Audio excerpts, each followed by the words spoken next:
Hello guys, मेरा नाम है ध्रुव और आज मैं आया हूँ एक न्यू चैप्टर के साथ जो कि है ईवीएस सब्जेक्ट का। ये ईवीएस का यूनिट 4 है जिसका नाम है जैव विविधता और उसका संरक्षण। ठीक है, तो इसमें हम जैव विविधता के बारे में पढ़ेंगे तथा उसको बचाया किस तरह जा सकता है, इसके ऊपर हम डिस्कस करेंगे। ये चैप्टर 4 का पार्ट 1 है, पार्ट 2 भी जल्दी ही आएगा। ठीक है, तो चलिए शुरू करते हैं। और अगर आप अभी तक आपने मेरा चैनल सब्सक्राइब नहीं किया तो चैनल सब्सक्राइब कीजिए और वीडियो को पूरा देखा जिससे कि आपको चैप्टर समझ में आए। तो चलिए शुरू करते हैं। ठीक है, तो हमारा पहला क्वेश्चन बनता है कि परिभाषा जैव विविधता क्या है। जैव विविधता की परिभाषा हम किस प्रकार दे सकते हैं। ठीक है, तो जैव विविधता का संबंध जैव मंडल में प्रकृति की विविधता की मात्रा से है। ठीक है, तो जैव विविधता का संबंध क्या है, जैव मंडल जहाँ पे हम जीवित रहते हैं उसमें विविधता भिन्नताओं से है।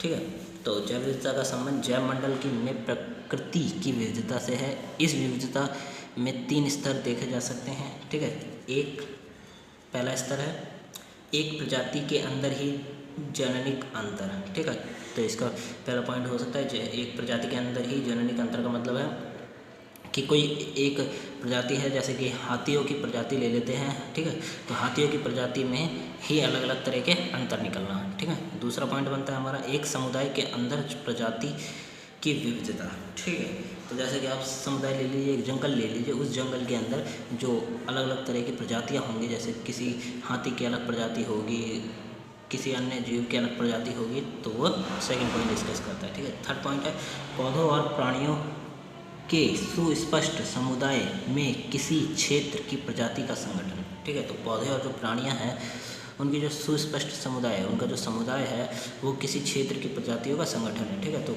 जिस क्षेत्र में वो रहते हैं उन प्रजातियों का संगठन तीसरे पॉइंट को डिस्कस करता है।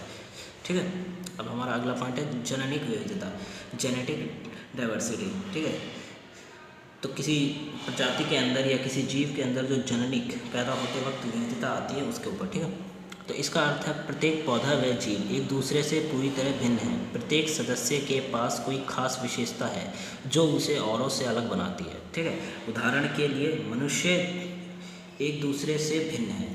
ठीक है, तो इसका मतलब है कि जेनेटिक विविधता, प्रत्येक जीव या फिर पौधा दूसरों से अलग है। ठीक है, सबके पास अपनी अपनी अलग तरह की खासियत है, खूबियाँ हैं। तो ठीक, तो ये जेनेटिक विविधता कहलाती है। प्रत्येक के पास अपनी अलग विशेषताएं हैं। ठीक है, तो आप अगर उदाहरण देना चाहें तो आप उदाहरण दे सकते हैं मानव का। ठीक है, क्योंकि प्रत्येक मानव दूसरे मानव से भिन्न है। ठीक है, अगला पॉइंट है वन्य प्रजाति में इस विविधता को जीन कोष या जीन पोल कहा जाता है। ठीक है, इससे फसलों और पालतू पशुओं का विकास हुआ है। ठीक है, वन्य प्रजाति जो है उसमें हम विविधता को क्या कहते हैं, जीन कोष, जीन कोष या जीन पोल कहा जाता है, जिसके कारण फसल और जो पालतू पशु हैं उनका विकास हुआ है। जैसे कि आपने देखा होगा कि कुछ गाय अच्छी नस्ल की होती हैं जो बहुत अच्छा दूध देती हैं। ठीक है, अच्छी नस्ल की होती है, वो उनका विकास इन्हीं चीज़ों के द्वारा हुआ है। ठीक है, अगला पॉइंट है प्रजातीय विविधता, स्पीशीज डाइवर्सिटी।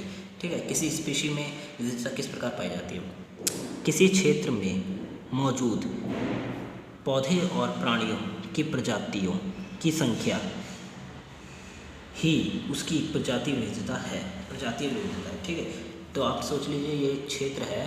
ठीक है, और इस क्षेत्र में जो पौधे और प्राणियाँ पाए जा रहे हैं, ठीक है, उनकी जो प्रजातियों की संख्या है, जैसे ये अलग प्रजाति का, ये अलग प्रजाति का, ये अलग प्रजाति का। ठीक है, तो जो इनकी प्रजातियों की संख्या है वो उसकी जैव विविधता, वो प्रजातीय विविधता कहलाती है। यह विविधता प्राकृतिक और खेतीहारी दोनों तरह के परितंत्रों में देखी जा सकती है। ठीक है, देखी जाती है।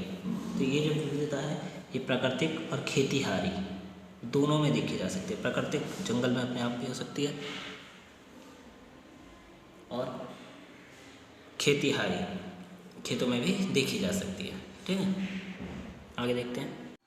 तो हमारा अगला पॉइंट है प्रजातियों की दृष्टि से कुछ क्षेत्र दूसरे क्षेत्रों से अधिक समृद्ध हैं। ठीक है, तो इसका उदाहरण से समझते हैं कि जैसे कि ये वे क्षेत्र हैं जहाँ पे हमने कुछ चीज़ें उगाई और ये वे क्षेत्र हैं जहाँ पे प्रकृति ने कुछ चीज़ें उगाई।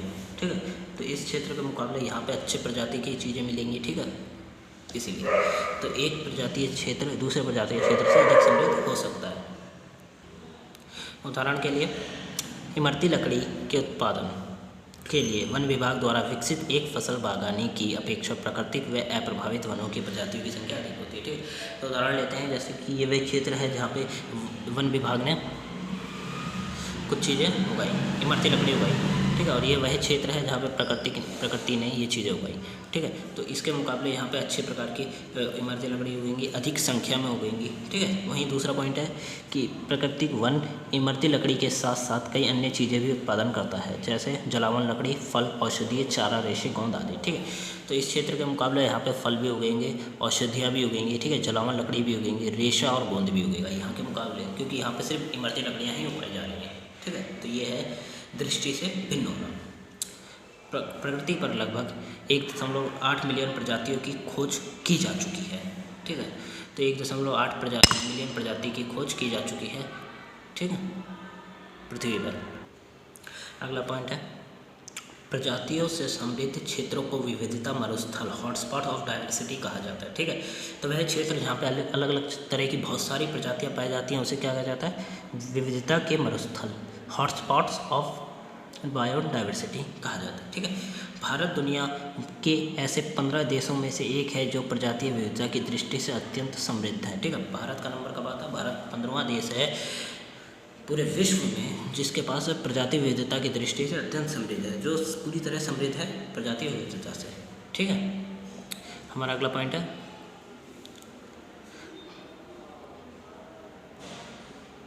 परितंत्र विविधता, इकोसिस्टम डाइवर्सिटी। पृथ्वी पर परितंत्र विविधता बहुत अधिक है और हर परितंत्र में आवास की भिन्नताओं के आधार पर परस्पर पूरक, समृद्ध और सुस्पष्ट प्रजातियों का अपना संसार है। ठीक है, तो पृथ्वी का जो परितंत्र है विविधता, परितंत्रीय विविधता बहुत अधिक है। ठीक है, पृथ्वी पर जो परितंत्र की जो विविधता है, जैसे कि आप ले सकते हैं उदाहरण के लिए कि जंगलों में बहुत तरह की प्रजातियाँ पाई जाती हैं, उन प्रजातियों में बहुत तरह की नस्लें पाई जाती हैं। ठीक है, जीवों में भी यही सिस्टम है। ठीक है, तो ये परितंत्र विविधता कहलाता है। दूसरा, हर परितंत्र में आवास की भिन्नताओं के आधार पर परस्पर पूरक, समृद्ध और सुस्पष्ट प्रजातियों का अपना संसार है। ठीक है, तो जो परितंत्र है, परितंत्र आप जानते हैं बहुत बड़ा है, उसमें बहुत तरह की चीज़ें पाई जाती हैं, उनमें भिन्नता पाई जाती है, उनके आधार पर जो पूरक और समृद्ध है, परितंत्र पूरी तरह से समृद्ध और सुस्पष्ट प्रजातियों का अपना संसार है, उनके पास अपना सुस्पष्ट संसार है। ठीक है, अगला पॉइंट बनता है हमारा सुस्पष्ट परितंत्र में वन घास स्थल, रेगिस्तान और पर्वत जैसे भूदृश्य भी आते हैं और नदी, झील या समुद्र जैसे परितंत्र भी। ठीक है, तो सुस्पष्ट परितंत्र, जो स्पष्ट पूरी तरह से स्पष्ट परितंत्र में कौन कौन सी चीज़ें आती हैं? घास स्थल, रेगिस्तान, पर्वत जैसे भूदृश्य भी आते हैं और नदी, झील और समृद्ध जैसे परितंत्र भी। ठीक है, अगला पॉइंट है हर इलाके में खेती और चरगाह जैसे मानव द्वारा संशोधित क्षेत्र भी आते हैं। ठीक है, तो परितंत्र में आते हैं घास स्थल, रेगिस्तान, ठीक है, जल, समुद्र, झील, ये सब आते हैं। हर इलाके में खेती और चरगाह भी जैसे भी क्षेत्र आते हैं, जैसे मानव द्वारा संशोधित क्षेत्र भी आते हैं। ठीक है, एक परितंत्र को प्रकृति कहा जाता है, तब कहा जाता है जब वह मानव के क्रियाकलापों से अपेक्षाकृत अप्रभावित हो, और तब संशोधित कहा जाता है जब उसका दूसरों उपयोग के लिए परिवर्तन किया जा रहा हो, जैसे खेत और नगरीय भूमि का रूप में। ठीक है, तो परितंत्र को प्राकृतिक कब कहा जाता है? जब उस पर मानव का कोई भी हस्तक्षेप ना हो। ठीक है, मानव उस पर कुछ भी, मानव से वह अप्रभावित हो, प्रभावित ना हो। ठीक है, और संशोधित तब कहा जाता है जब वे दूसरों के उपयोग के लिए परिवर्तन किया जा रहा हो, जब उसका उपयोग दूसरों के उपयोग के लिए परिवर्तन किया जा रहा हो। इसके लिए एग्जाम्पल लेते हैं, जैसे प्रकृति तब कहा जाता है जब उसमें मानव का अधिकार नहीं होता। जैसे कि आप एग्जाम्पल ले सकते हैं, अमेज़न जंगल में किसी भी प्रकार का मानव का कोई हस्तक्षेप नहीं है। ठीक है, वहाँ पे सारी प्रजातियाँ अपने आप उगती हैं। ठीक है, उनका विकास अपने आप होता है, तो वे प्रकृति कहलाता है। दूसरा, संशोधित तब कहलाता है जब उसमें मानव का हस्तक्षेप हो या फिर उसका उपयोग के लिए, दूसरों के उपयोग के लिए उसे बदला जा रहा हो। जैसे कि हम यहाँ पर उदाहरण लेते हैं शहरों का। ठीक है, शहरों और खेतों का। शहरों का आप जानते हैं कि जंगलों को काट कर शहरों का निर्माण किया जा रहा है, तो ये दूसरों के उपयोग के लिए है। ठीक है, मानव के उपयोग के लिए है, इसीलिए उसे संशोधित कहा जाता है। परितंत्र को अति व दुरुपयोग करने पर उसकी उत्पादकता अत्यंत कम हो जाती है। ठीक है, परितंत्र का क्या, उसकी उत्पादकता कम हो जाती है उसका दुरुपयोग करने पर, ज़्यादा उपयोग करने पर और दुरुपयोग करने पर उसके क्या उत्पादकता कम हो जाती है, और तब उसको निम्न कोटि कहा जाता है। ठीक है, तब उसको निम्न कोटि का मतलब है कि अब वो किसी भी निम्न कोटि, सबसे निचली स्थिति में आ चुका है, ठीक है, जब उसका अत्यंत उपयोग हो जाता है तो उसे निम्न कोटि का कहा जाता है। हमारा अगला पॉइंट है भारत में जैव भौगोलिक वर्गीकरण। जैव विविधता के आधार पर भारत के 10 प्रमुख भागों में बांटा गया है, ठीक है, भारत को 10 प्रमुख भागों में बांटा गया है जैव विविधता के आधार पर। इनमें हर क्षेत्र में वन, घास के मैदान, झील, नदी, नम भूमि, पहाड़ और पहाड़ियाँ जैसे अनेक प्रकार के पारितंत्र और उनमें पौधों और प्राणियों की अलग अलग प्रजातियाँ पाई जाती हैं, ठीक है।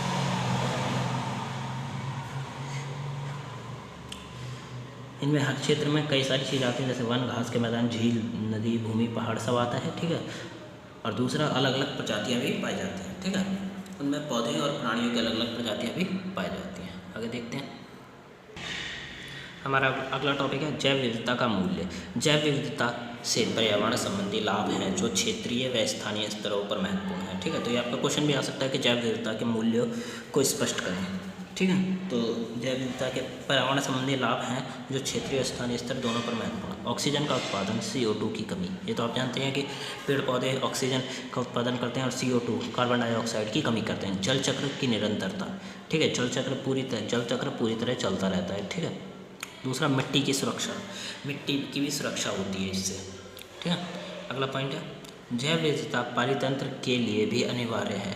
पोषक तत्वों का पुनर्चलन, ठीक है, पोषक तत्व जो मिट्टी के या ज़मीन के पोषक तत्व होते हैं उनका पुनर्चलन होता है, ठीक है, वे खत्म नहीं होते हैं, उनका दोबारा निर्माण होता रहता है। मृदा का निर्माण, ठीक है, मृदा का निर्माण होता है। जल व वायु का परिचलन व उनकी सफाई, ठीक है, जल की सफाई होती है, वायु की सफाई होती है और दोनों अपने कार्यों में चलती रहती हैं, ठीक है, अपने चक्र में चलती रहती है। परितंत्र के अंदर जल के संतुलन को बनाए रखना आदि, परितंत्र के अंदर जल का जो संतुलन है उसे बनाए रखना, ना ही जल घटता है ना ही जल बढ़ता है। जैव विविधता के परितंत्र में ये सब चीज़ें अनिवार्य हैं, ठीक है। अगला पॉइंट है जैव विविधता का प्रत्येक रूप से जैवमंडल से संबंध, ठीक है, जैव विविधता का प्रत्येक रूप, जैवमंडल से संबंध क्या है जैव विविधता का, ठीक है, प्रत्यक्ष रूप से बिना किसी उसके। चलिए देखते हैं क्या संबंध है। मानव वनों से सीधा लकड़ी प्राप्त करता है या मछुआरे पानी में से सीधा मछली पकड़ते हैं, ठीक है। तो ये क्या है, सीधा जैव विविधता का जैव मंडल से संबंध, ठीक है। आप सोच सकते हैं कि लकड़ी और मानव सीधा जाके लकड़ी को प्राप्त कर लेता है। ये नहीं है कि मानव गया फिर उसने वो कुछ करा उसके बाद कुछ करा, एक के बाद एक नहीं, वो सीधा जाता है और लकड़ी प्राप्त करता है, उसके बीच में किसी भी प्रकार के अवरोधक नहीं है, ठीक है। इसी प्रकार मछुआरों का भी है कि मछुआरे जाते हैं और सीधा मछली पकड़ लेते हैं बिना किसी उसके, ठीक है, बिना किसी अवरोधक के। तो ये उसका सीधा संबंध दर्शाता है कि जैव विविधता क्या है और मानव जैवमंडल के बीच में क्या संबंध है, ठीक है। दूसरा पॉइंट है हमारा कृषक जैसे दूसरे समुदाय के मामले में जैव विविधता का उपयोग पर्यावरण के अनुकूल फसलें उगाने में किया जाता है, ठीक है। तो दूसरा कि कृषक सीधा फसलें उगाता है पर्यावरण के अनुकूल, तो ये जैव विविधता का उपयोग करके पर्यावरण के अनुकूल उगाता है ना, जैव विविधता में किया जाता है, ठीक है। दूसरा नगरीय समुदाय प्रकृति से अप्रत्यक्ष रूप से प्राप्त वस्तुओं तथा सेवाओं का अधिक उपयोग करता है। नगर और समुदाय प्रकृति से प्राप्त अप्रत्यक्ष रूप से प्राप्त वस्तुओं का सीधा उपयोग करता है, ठीक है। जो प्रकृति से प्राप्त होती है, जैसे लकड़ी प्राप्त हुई, गोंद प्राप्त हुआ, खाने योग्य वस्तुएं प्राप्त हुई, ठीक है, जलावन लकड़ी प्राप्त हुई, तो ये सबका उपयोग वो सीधा करता है और अधिक करता है, ठीक है, अधिक उपयोग करता है। तो ये संबंध दर्शाता है कि जैव विविधता के बीच में क्या संबंध है, ठीक है। हमारा अगला पॉइंट देखते हैं। अगला पॉइंट है उपभोग मूल्य,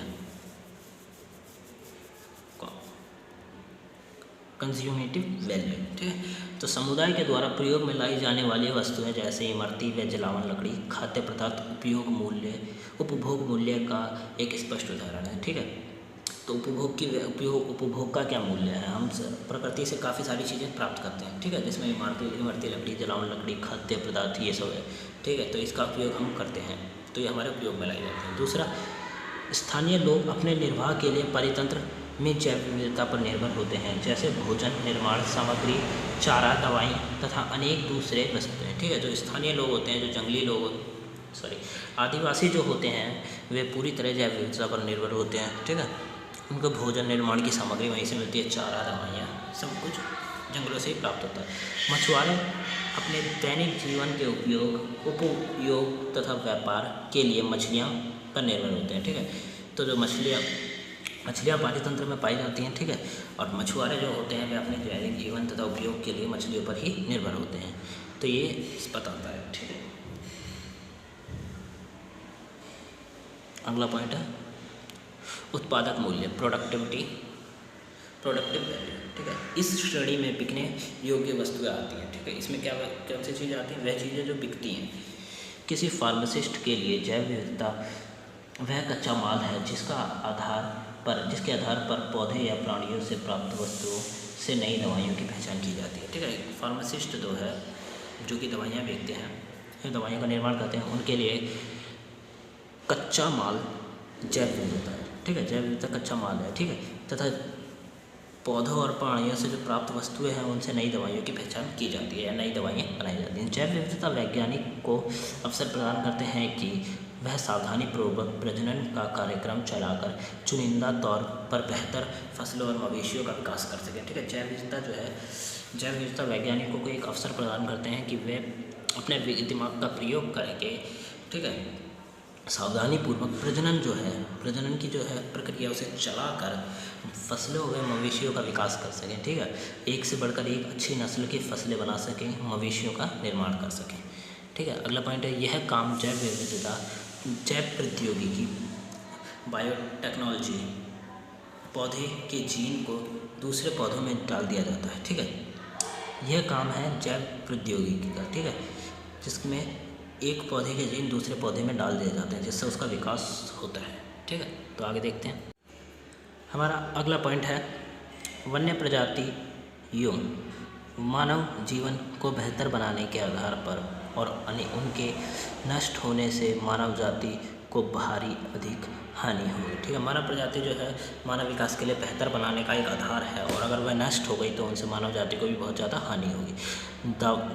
दवा उद्योग पूरी तरह वन्य प्रजाति पर निर्भर है। अगर वन्य प्रजाति नष्ट होंगी तो दवा उद्योग में भारी हानि होगी, ठीक है। तो दवा उद्योग है, दवाइयाँ बनाने का उद्योग, वो पूरी तरह वन्य प्रजातियों पर निर्भर है, ठीक है। सारी की सारी दवाइयाँ वन्य प्रजातियों से बनती हैं। अगर वह नष्ट होती है तो पूरी तरह सब कुछ नष्ट हो जाएगा, ठीक है। इसका अगला पॉइंट है सामाजिक मूल्य, सोशल वैल्यू क्या है। सामाजिक मूल्य से तात्पर्य है कि समाज में जैव विविधता का क्या महत्व है। समाज में जैव विविधता का बहुत महत्व है क्योंकि समाज ने जैव विविधता को एक बड़ी सीमा तक संभाल कर रखा हुआ है। वह इसे एक मूल्यवान संसाधन मानते हैं, ठीक है। तो समाज में क्या है, उसका बहुत ज़्यादा वैल्यू है, ठीक है। उसको संभाल के रखा हुआ है, एक मूल्यवान संसाधन मानते हैं और समझते हैं कि जैव विविधता का विनाश से उनके समाज को भी क्षति होगी, ठीक है। सामाजिक वस्तुएं हैं, सामाजिक मूल्य चाहते हैं कि अगर उसका विनाश हुआ तो उससे समाज को भी बहुत बड़ा धक्का लगेगा, ठीक है। अगला पॉइंट है हमारा जैव विविधता उत्पादक का उत्पादन। जैव उत्पादों का स्थानीय उपयोग से लेकर बिक्री तक अतिरिक्त उनके सामाजिक पक्षों में भी विचार करना होगा, ठीक है। जैव विविधता का जो स्थानीय उपयोग से लेकर बिक्री के अतिरिक्त भी उसका सामाजिक पक्षों पर ध्यान देना होगा, ठीक है। उदाहरण के लिए भारत में अनेक पेड़ पौधे और जीव जंतु को पवित्र मानकर उनकी पूजा करी जाती है, जैसे तुलसी, पीपल, बरगद, गाय, सांप और अन्य जंतु, ठीक है। उन सबको क्या माना जाता है? उनको पवित्र मानकर उनकी पूजा की जाती है, ठीक है। अगला पॉइंट है अंतर्राष्ट्रीय, राष्ट्रीय और स्थानीय स्तर पर जैव विविधता किस प्रकार है, ठीक है। तो इस समय लगभग 1.8 मिलियन प्रजातियों की खोज की जा चुकी है पूरे विश्व में। वैज्ञानिकों के अनुमान के अनुसार पृथ्वी पर 1.5 से 20 मिलियन तक प्रजातियां हैं, ठीक है। आप सोच सकते हैं 1.5 मिलियन से लेकर 20 मिलियन प्रजातियां पृथ्वी पर हैं, जिनमें और अभी सिर्फ खुद 1.8 की जा चुकी है, ठीक है। तो अभी बहुत सारी संख्या में प्रजातियां बाकी हैं। जैव समृद्ध राष्ट्र दक्षिण में है, अर्थात वे विकासशील राष्ट्र हैं, ठीक है। जैव समृद्ध राष्ट्र कौन से हैं? दक्षिण में पड़ते हैं, जो कि विकासशील है, जो विकास अभी कर रहे हैं, ठीक है। जैव विविधता का शोषण में समृद्ध अधिकांश देश उत्तर के हैं। जैव विविधता के शोषण में समृद्ध अधिकांश देश कहाँ के? उत्तर के हैं। वह देश जिन्होंने जैव विविधता को पूरी तरह शोषण किया है उसका, या पूरी तरह उसे नष्ट कर दिया है, वह उत्तर में आते हैं। जैव विविधता का साझा संपत्ति है। जैव विविधता एक साझी संपत्ति है, आप भी जानते हैं, ठीक है, जिस पर किसी एक का भी अधिकार नहीं है, उस पर सबका अधिकार है, जिसमें सभी देश भागीदारी के साथ ही बचा सकते हैं, ठीक है, जिसको सभी देश मिल बांट कर बचा सकते हैं, ये नहीं कि एक देश उसे बचा लेगा, ठीक है।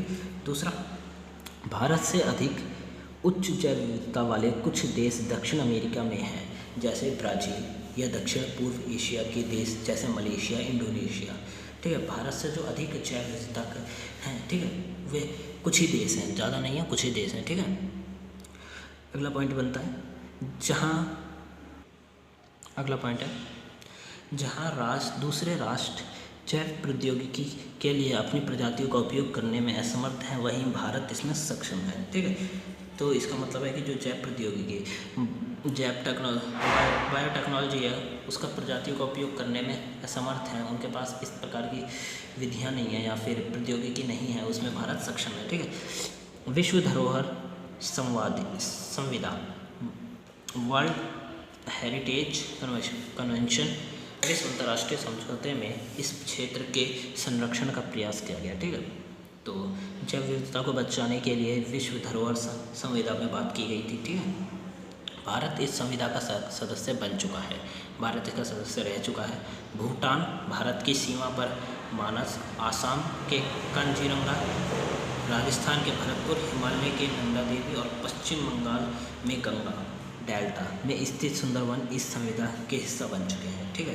तो ये जिनके नाम बताए, जैसे कि हिमाचल की नंदा देवी या फिर पश्चिम बंगाल के गंगा डेल्टा इस संविदा के हिस्से बन चुके हैं, ठीक है। वहाँ पे जैव विविधता को बचाया जा रहा है, ठीक है, परितंत्र की रक्षा की जा रही है, अलग अलग प्रजातियों को वहाँ पे रखा जा रहा है जिनसे उनकी सेफ्टी हो रही है, ठीक है।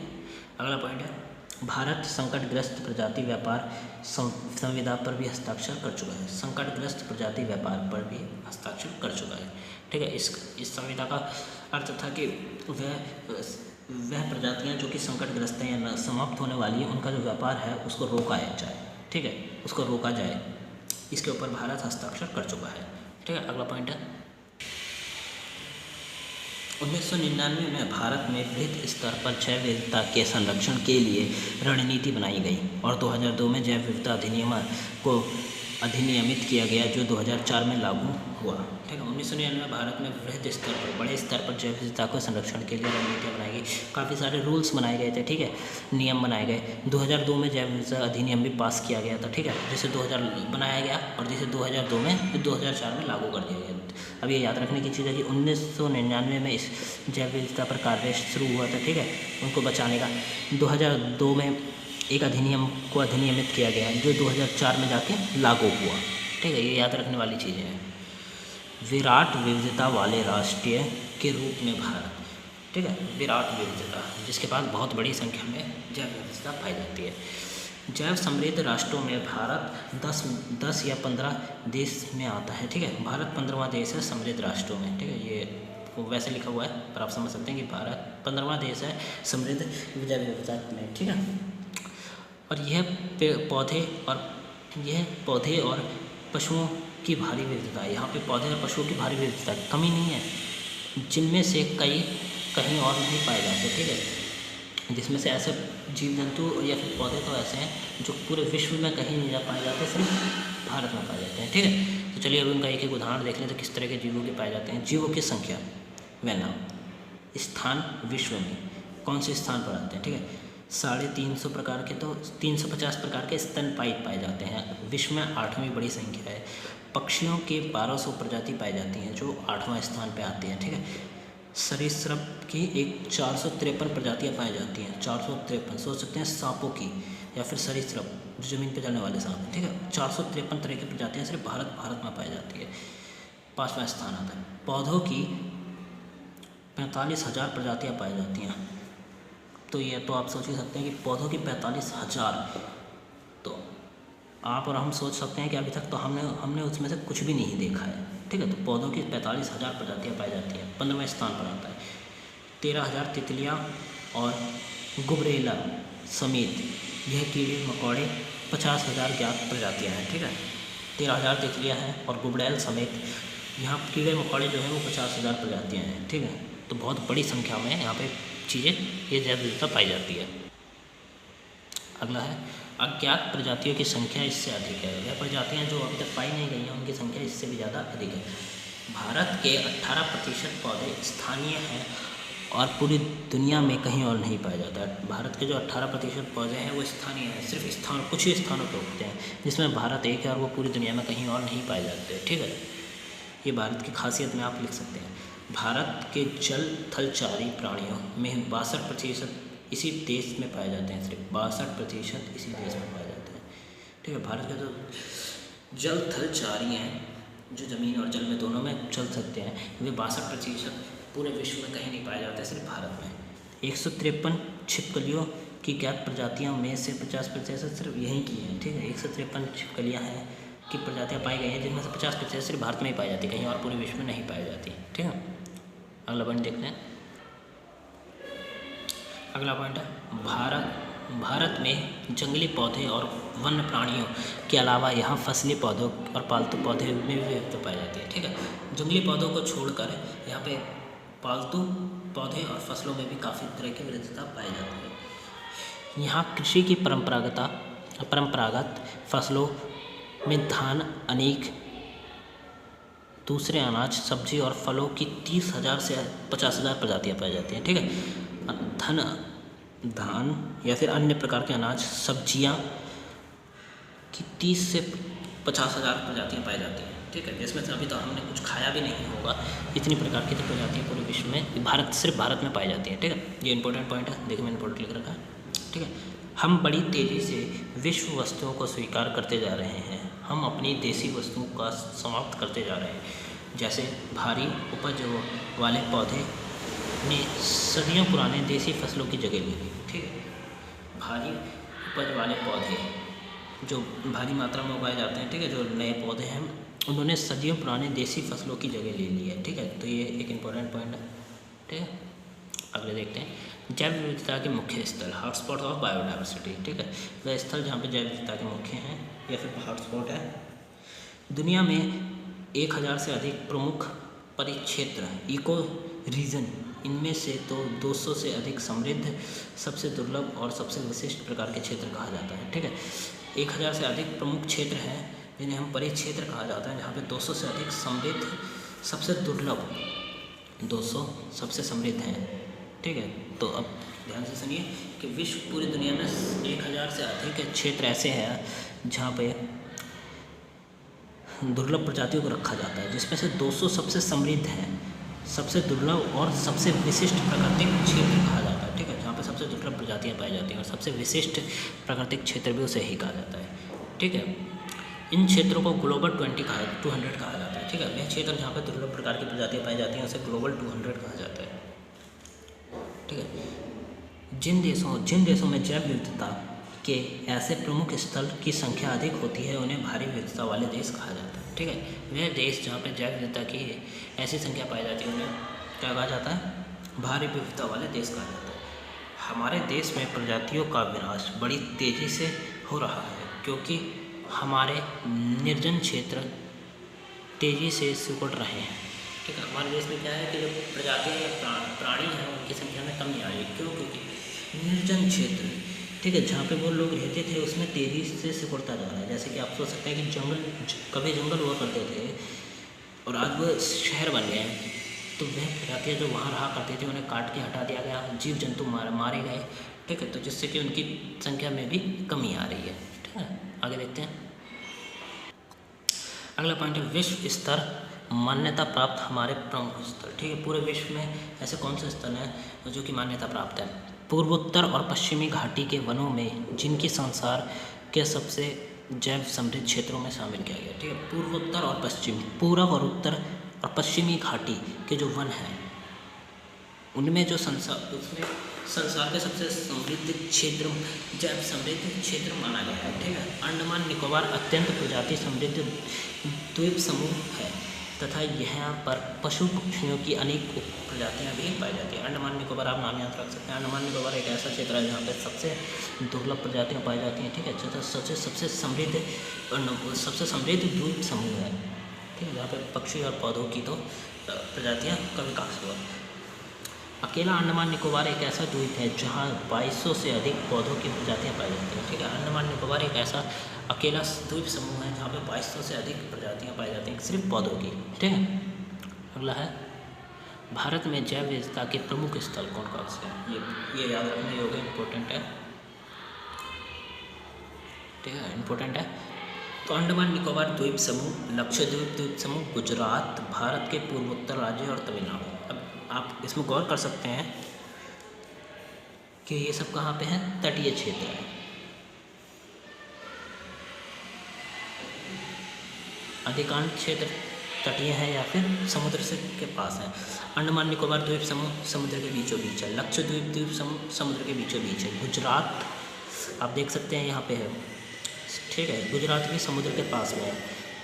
भारत के पूर्वोत्तर राज्य समुद्र के पास आते हैं, ठीक है। दूसरा तमिलनाडु समुद्र के एकदम पास है, ठीक है। तो ये तटीय क्षेत्र माने जाते हैं। इन स्थलों पर जैव विविधता भारी मात्रा में है, ठीक है। ये वह क्षेत्र है जहाँ पे जैव विविधता बहुत बड़ी मात्रा में पाई जाती है, ठीक है।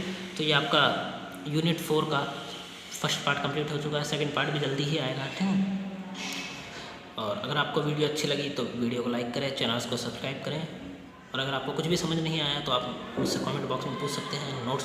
नोट्स की डिटेल्स मैंने डिस्क्रिप्शन बॉक्स में दे दी है, तो आप वहाँ से देख सकते हैं। Thanks for visiting on my channel.